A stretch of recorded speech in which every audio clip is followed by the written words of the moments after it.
Je vous emmène à Mandiana. Après l'opération de déguerpissement menée par les autorités administratives au grand marché de cette préfecture, les femmes étalagistes déguerpies peinent désormais à trouver un endroit pour écouler leurs marchandises.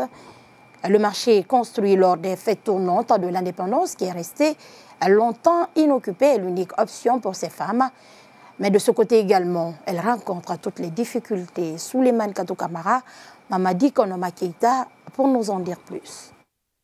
Déguerpi il y a quelques jours pour créer un cadre idéal pour la fluidité de la circulation au grand marché de Mandiana.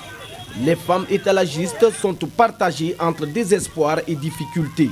Le grand marché réalisé à l'occasion des fêtes tournantes de l'indépendance, longtemps resté inoccupé, est la nouvelle destination de ces femmes. Mais là aussi, elles peinent jusque-là à trouver des places pour écouler leurs marchandises. Nous sommes venus chercher des places pour écouler nos articles, parce qu'ils nous ont cherché de notre ancienne place. Mais impossible d'en trouver ici aussi. Quand nous venons très tôt le matin pour occuper une place, les gens viennent nous enlever là-bas.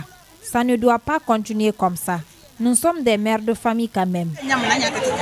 Les vendeuses qui ont réservé des places depuis plus de 2 ans accusent les nouvelles venues d'être à la base de l'anarchie qui s'installe dans ce centre de négoce. Ce sont les femmes récemment venues qui créent la pagaille. Elles viennent s'installer sur les places déjà réservées. C'est ce qui crée des disputes et des difficultés. Désemparées de cette situation qui ne joue pas en faveur de l'écoulement de leurs articles, ces femmes étalagistes déguerpies invitent les autorités à leur venir en aide. Il faut qu'elles s'organisent pour que tout le monde puisse avoir une place pour écouler ses articles. Il faut que Mamadi Doumbouya nous vienne en aide. Les femmes vendeuses de Mandiana souffrent vraiment. Selon le maire de la commune urbaine de Mandiana, les dispositions sont en train d'être prises pour réglementer l'occupation de ce marché afin de redonner le sourire à ces femmes qui continuent de tirer le diable par la queue.